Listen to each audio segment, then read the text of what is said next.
Julie, à toi de jouer pour la suite. Trop cool. Du coup, je vais commencer par faire une petite présentation déjà de qui je suis. Donc, je m'appelle Julie, je suis graphiste, directrice artistique. J'accompagne surtout les marques dans les secteurs de la mode, du prêt-à-porter, du lifestyle, un peu bien-être, qui tourne autour de l'intérieur, etc. Plutôt des femmes, plutôt des marques féminines. Depuis plus de 10 ans, j'ai travaillé dans des grandes agences parisiennes et au sein de marques aussi parisiennes mode et déco. Et voilà, depuis 4 ans, j'ai eu envie de changer un petit peu tout ça et de créer le Studio Pan. Et voilà, j'accompagne les marques pour leur créer de jolis visuels au travers de jolies histoires. C'est très important pour moi de raconter des histoires. Donc aujourd'hui, voilà, je vais vous aider à créer votre identité vous-même, parce que je sais que quand on se lance, ça peut être un peu une grande aventure, et pour faire les choses bien, pour vous aider à faire de jolies choses et que c'est un sens et que il y a une vraie histoire. Voilà, je vais vous donner aujourd'hui mes conseils. Alors, ça sera pas forcément un tuto comment vous apprendre à utiliser la suite Adobe et tout ça, pas du tout, mais plutôt des bonnes pratiques, des conseils, des petites ressources. Donc voilà. Donc on va commencer tout de suite sur comment créer son identité visuelle soi-même. Donc comme je vous disais, ça sera pas des tutos, mais surtout voilà des conseils. Et on va commencer par la base de la base. La stratégie, il est très, très, très important que vous vous posiez dessus. Donc, il est très important avant de commencer de quoi que ce soit, de réfléchir au sens de vos actions.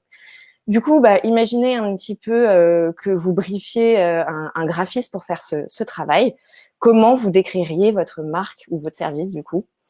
Et donc, on va voir comment véhiculer les bons messages et comment attirer votre cible idéale. Donc, on va passer rapidement dessus, mais voilà, quelle est votre histoire? Quelles sont vos valeurs? Quelle est votre mission? Donc, comment aider les gens? Qu'est-ce que vous allez apporter aux gens? Voilà. Et surtout, donc là, ce qui nous intéresse et ce qui sera en lien avec l'identité, quelle image je souhaite renvoyer? Donc, posez-vous la question sur quelle est la première impression que mes clients auront quand ils tomberont sur mon site, mes réseaux sociaux, etc. Ensuite, la cible idéale. Bon, là-dessus, je pense que vous êtes assez au courant. On vous en parle déjà assez. Donc, je vais passer brièvement sur, évidemment, étudier son profil, ses problématiques. Et alors, moi, ce que j'aime vraiment beaucoup étudier, c'est quelles sont ses influences. Par exemple, qu'est-ce qu'elle aime regarder comme série, qu'est-ce qu'elle écoute, quel est son style vestimentaire, sa déco, etc. Quel est son univers, donc un peu en lien avec ses influences, son style, sa déco. En fait, quand par exemple vous allez vendre un produit, il faut se l'imaginer chez la personne, comment ça va s'intégrer dans sa maison, par exemple. Du coup, on va capter quelques petites sensibilités qui feront la différence. Où cherche-t-il ce dont il a besoin, donc aka vous? Est-ce que c'est sur Google? Est-ce que c'est sur Instagram, Pinterest? Du coup, à partir de ça, la communication est différente en fait en fonction de ces supports. Et quels sont ces réseaux, évidemment. À partir de ces informations, vous serez en mesure de trouver votre positionnement. Donc, est-ce que vous êtes accessible, haut de gamme, luxe? Quels sont les codes de votre cible? Par quel biais communiquer? Et quels sont ces supports à mettre en place? Alors, rentrons dans le vif du sujet. Par où commencer, du coup? On est toujours dans la phase de recherche et du coup, grâce à cette recherche stratégique, il y a des choses qui vont ressortir. Les mots-clés, donc vous pouvez les surligner, les souligner, etc. Et à partir de ces mots-clés qui sont hyper importants pour la suite, vous pouvez commencer à chercher vos inspirations. Alors, du coup, moi, ce que je vous conseille, c'est d'aller sur Pinterest. Hein. Pour vous, ça sera très, très bien. Il y a quand même beaucoup de ressources d'inspiration. C'est très facile à utiliser. Et du coup, après, il y a d'autres choses. Il y a Behance, par exemple, ou Dribbble, qui est plus pour les professionnels. Mais grâce à Pinterest, vous allez bien pouvoir utiliser Pinterest pour trouver vos inspirations. Du coup, à partir des informations que vous avez un petit peu collectées, vous serez en mesure de... Alors, attendez, j'ai fait à l'envers. J'ai un petit bug. Voilà. Donc, vous allez faire plusieurs tableaux.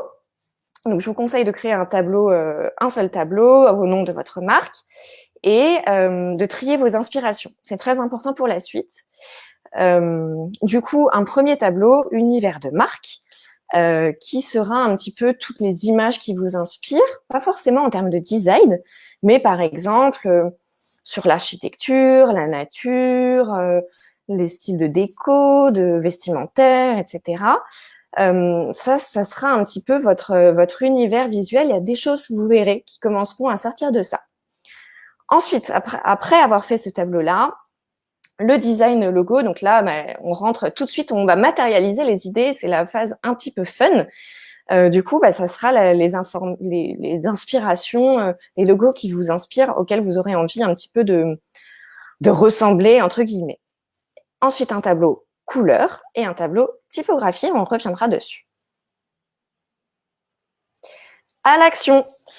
Du coup, comme je vous disais, ça ne sera pas un tuto Adobe ni Canva, mais donc pour les plus aventurières, c'est sur Illustrator que ça se passe. Je vous déconseille vraiment fortement de faire ça sur Photoshop, tout simplement parce que vous n'aurez pas du tout les bons fichiers utiles après à leur utilisation.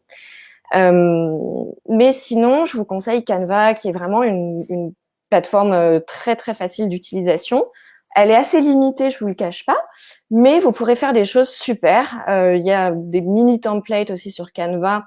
Alors, je vous dis pas de reprendre ces templates, mais vous allez avoir des bases, vous allez pouvoir vous inspirer. C'est très facile. Vraiment, je vous conseille. J'ai même trouvé un petit tuto là en lien YouTube qui vous aidera vraiment pour les plus débutantes à utiliser Canva. Donc, oui, et je reviens aussi juste là-dessus. C'est donc à partir du tableau logo, vous allez piocher un petit peu les idées que vous avez préférées sur vos inspirations pour essayer de vous en inspirer, sans copier, hein, mais de vous inspirer de vos inspirations pour faire quelque chose à vous. La palette de couleurs. Alors, il est très important de travailler une palette de couleurs qui sera donc un petit peu les fondements de votre identité. Et il y a des règles un petit peu pour les palettes de couleurs qui sont très simples. Voici la formule. Donc, je vous conseille de choisir 1 à 2 couleurs principales, donc qui seront un petit peu utilisées en majorité, qui seront vraiment votre identité. On vous reconnaîtra grâce à ces couleurs. Ensuite, 1 ou 2 couleurs qui seront utilisées en touche, par parcimonie, par exemple pour les boutons ou dans les images. Par exemple, là, ici, le bleu ou cette couleur qui est un petit peu complémentaire de celle-ci, mais qui est beaucoup plus forte. Donc, si on l'utilise en principal, elle serait trop forte, par exemple. En tout cas, là, pour cet exemple-ci. Et ensuite, des couleurs un petit peu plus neutres pour, par exemple, les fonds, les textes, etc. Voilà, ça rapporte soit de la fraîcheur, soit de la chaleur. Ça peut être vraiment très utile. Les typographies. Alors, je vais un peu insister sur cette partie-là parce que ça peut être une partie assez complexe, mais si on suit quelques règles, on peut très bien s'en sortir. Donc, alors, tout d'abord, moi, j'utilise une typographie différente pour les logos et ensuite pour l'identité visuelle. Donc, l'identité visuelle, ce seront les typos qui seront utilisés pour votre site, vos textes, que ce soit sur les réseaux, sur vos supports, les packaging, les flyers, enfin, peu importe. Mais on peut très bien utiliser la même logo pour le logo que pour le titre, par exemple. Si c'est une typo pour le logo qui est pas trop farfelu, qui est assez lisible, c'est bon. Donc, la règle. Je vous conseille de bien réfléchir à votre typographie de titre, car elle doit être vraiment très visible, lisible et impactante. Donc, au premier coup d'œil, on doit pouvoir la lire. Elle doit vraiment être forte. Voilà. Ensuite, une typographie de texte qui doit être différente de celle de la typographie de titre. Par exemple, sur ce premier exemple-ci, on voit que la typographie de titre, c'est une typographie avec des sérifs, c'est-à-dire des petits empattements. Et la typographie de texte n'a pas d'empattement, c'est une typographie bâton. Ce qui permet d'avoir une bonne hiérarchie de l'information, de vraiment bien différencier les deux. Et ensuite, une typographie, c'est optionnel, mais une typographie secondaire, par exemple, elle peut être utilisée pour vos boutons sur le site internet ou les seconds titres, là, comme là, sur cet exemple. Du coup, c'est un petit peu au choix. Enfin, là, elle est pareille, c'est une typographie bâton. Du coup, ça permet, pareil, une bonne hiérarchie de l'information. Alors, sur Canva, si vous voulez télécharger des typos, il faut passer à la version premium. Mais voilà, il y a quand même de bonnes typos sur la version gratuite. Et sinon, j'ai mis quelques ressources utiles sur Google Fonts. Ce sont des typos gratuites que vous téléchargez. Et après, des typographies payantes. Je vous conseille quand même, je vous déconseille les sites type Dafont, etc., qui pour moi ne sont pas très qualitatifs, mais plutôt d'investir sur une petite typographie à 10, 20 euros, c'est en général la moyenne. Eh bien, vous aurez une typo beaucoup plus quali et en plus de ça, qui ne sera pas vue partout. Ensuite, on passe. Donc ça, c'était vraiment les piliers. Hein, votre logo, les typos et les couleurs. On peut s'arrêter là. Mais après, on peut rajouter des choses qui vont un petit peu accessoiriser votre identité, comme les visuels, les motifs, les textures, etc. Donc là, pareil, je ne vais pas non plus vous apprendre à créer des visuels, mais je peux vous donner un petit peu quelques conseils. Donc, premièrement, n'oubliez pas de choisir vos visuels à partir de l'univers que vous avez créé. C'est pour ça que je vous disais que le tableau univers général est très important. Et de la palette de couleurs. Donc là, je parle surtout par rapport aux photos. Donc, essayez de rester dans les mêmes tons de couleurs. Ça sera vraiment beaucoup plus cohérent, beaucoup plus joli. Et dans l'univers un petit peu pour qu'il y ait une ambiance générale qui soit vraiment très cohérente. Donc, quelques ressources photos. Donc, il y a des ressources qui sont avec des libres de droit, c'est-à-dire gratuites. Des ressources comme Creative Market payantes. Et alors, si vous voulez prendre en photo vos produits, par exemple, vous-même, j'ai fait quelques articles sur mon blog à ce sujet-là, sur comment prendre en photo vos produits pour Instagram, comment prendre en photo vos fiches produits, qui pourront vous aider pour prendre en photo avec les moyens du bord quand on s'y connaît pas. Voilà, ça peut être un bon début. En ce qui concerne donc les illustrations, les textures et les motifs, je vous conseille aussi ces ressources-là qui sont très bien. Et comme je vous disais, je vous conseille d'investir parfois quelques dizaines d'euros pour avoir des jolis visuels ou typos de meilleure qualité que des ressources gratuites. Voilà. C'est vraiment un tout petit investissement, mais qui peut faire la différence parfois. Donc n'hésitez pas à faire ça, à faire plein de recherches. Et puis, quand il y a un petit coup de cœur, de faire ce petit achat, ça peut vraiment, vraiment faire la différence. Ensuite, du coup, mes petits conseils de professionnels pour vous. Quand vous débutez, mon premier conseil, c'est de faire simple. Plus vous allez vous aventurer dans des choses compliquées, plus la technique sera un frein. Et en fait, n'ayez pas peur de faire simple. Un design épuré, c'est aussi vraiment très joli. Et en plus de ça, le message est tout aussi fort. Prenez exemple sur les marques de luxe. Alors, je dis pas de recopier parce que souvent les marques de luxe se ressemblent beaucoup, beaucoup entre elles. Mais voilà, elles ont des typos qui sont très simples, des typos bâtons, toutes les mêmes, on est d'accord. Mais du coup, c'est souvent très très efficace. Il y a rien autour et voilà, c'est juste une typo sur un visuel très joli et voilà, et ça marche et c'est très simple. Donc faites simple. Ensuite, mon second conseil, c'est d'être cohérent. Souvent, c'est ce que je vois. Les premières erreurs un petit peu, de plein de typos différentes, plein de couleurs différentes, même des logos différents en fonction des supports. Du coup, c'est pour ça que j'ai insisté au départ sur cette phase d'études stratégiques, d'études de recherche d'inspiration, qui vous guidera un petit peu après à créer votre identité, à faire quelque chose de vraiment solide et fort. En fait, vous les consommateurs aujourd'hui sont quand même assez aguerris et vont voir en fait que quand c'est pas cohérent, quand il y a plein de choses qui se baladent partout, surtout entre vos supports. Donc voilà, faites simple et cohérent. Pensez message.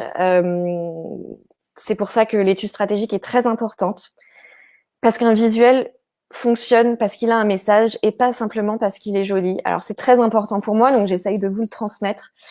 D'où l'importance d'étudier son positionnement, d'étudier sa cible et de faire beaucoup de recherches en ce sens. Attention à la lisibilité. Vraiment, vraiment, j'insiste aussi là-dessus.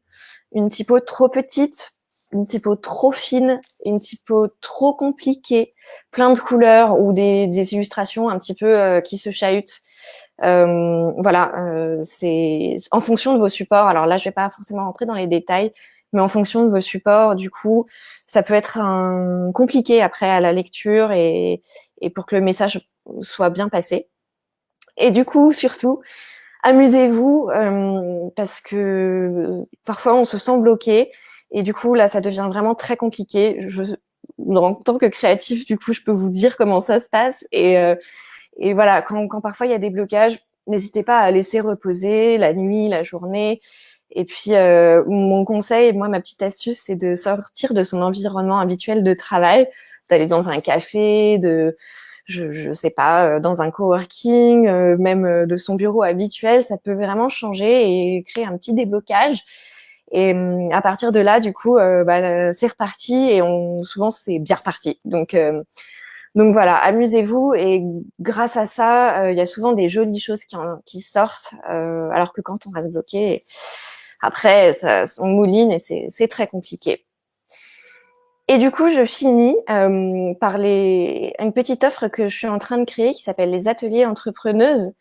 C'est une petite formation en fait pour les personnes qui souhaitent lancer leur activité et qui n'ont pas forcément les moyens pour embaucher un professionnel, pour créer leur identité visuelle eux-mêmes.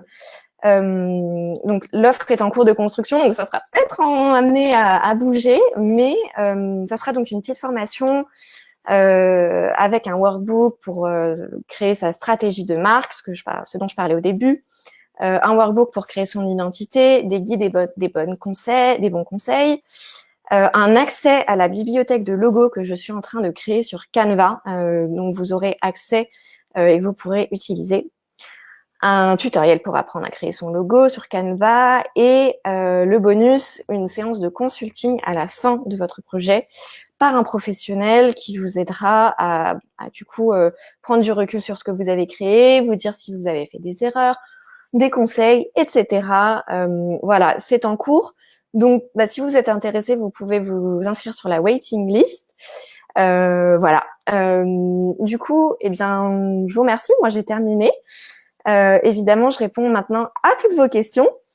Voilà, j'ai pas du tout regardé le chat. Du coup, s'il y en a qui... Alors, du coup, il y a plusieurs personnes qui ont répondu. Il y a essentiellement des gens dans les services. Enfin, Ouais. qui a répondu, on a 3 services, on a 2 produits. Donc, n'hésitez pas, même si, voilà, à continuer à répondre, savoir si vous vendez des services ou des produits. C'est intéressant. Et puis, Julie pourra regarder toujours dans les commentaires et pouvoir vous répondre. Il y a Justine qui demande, peux-tu nous reciter les autres sites comme Pinterest que tu as partagé au début? Alors, il y a Behance, Behance. Je ne sais pas si je peux le taper dans le chat. Je vais le taper. Et Dribble, D-R-I-I-I, je ne sais plus combien il y a de I, B-L-E. Voilà. Mais moi, j'utilise principalement Pinterest et Behance. Voilà. Moi qui ne suis pas professionnelle, j'utilise essentiellement Pinterest et Instagram aussi beaucoup pour Oui. m'inspirer, etc. La recherche est plus longue sur Instagram. La recherche est plus longue, Ouais. mais il y a des choses intéressantes. Mathilde demande, conseillerais-tu d'associer 2 typographies dans un logo ou au contraire, est-ce que tu le déconseilles? Alors, ça dépend pourquoi. Je conseille s'il y a le logo principal plus une baseline. La baseline, c'est par exemple Pour les épaulettes, les épaulettes, c'est un logo, c'est le logo, et ensuite en baseline, on a femme plus digital égale empowerment. Bah, ça, c'est la baseline. Du coup, je conseille dans ce cas-là. Mais si par exemple vous avez plusieurs mots, je le déconseillerais quand même. Ok. Marion qui demande, est-ce qu'il existe des applications pour trouver une gamme de couleurs cohérente? Alors, des applications, oui. Moi, j'utilise personnellement Colors. Ouais, j'utilise pas moi parce que je fais sur Illustrator, mais oui, ça peut être. Colors, c'est bien. J'en ai entendu parler aussi. Ouais. Et j'avais une autre source, mais là, il faudrait que je recherche et du coup, j'ai pas envie de. Je vous l'enverrai. Ça marche. Je vous l'enverrai. En tout cas, moi personnellement, j'utilise Colors en tant que débutante et ça permet en fait notamment de piner des couleurs et donc de dire par exemple, vous voyez sur les épaulettes, vous voyez, on a le logo qui est là, donc on a 3 couleurs principales.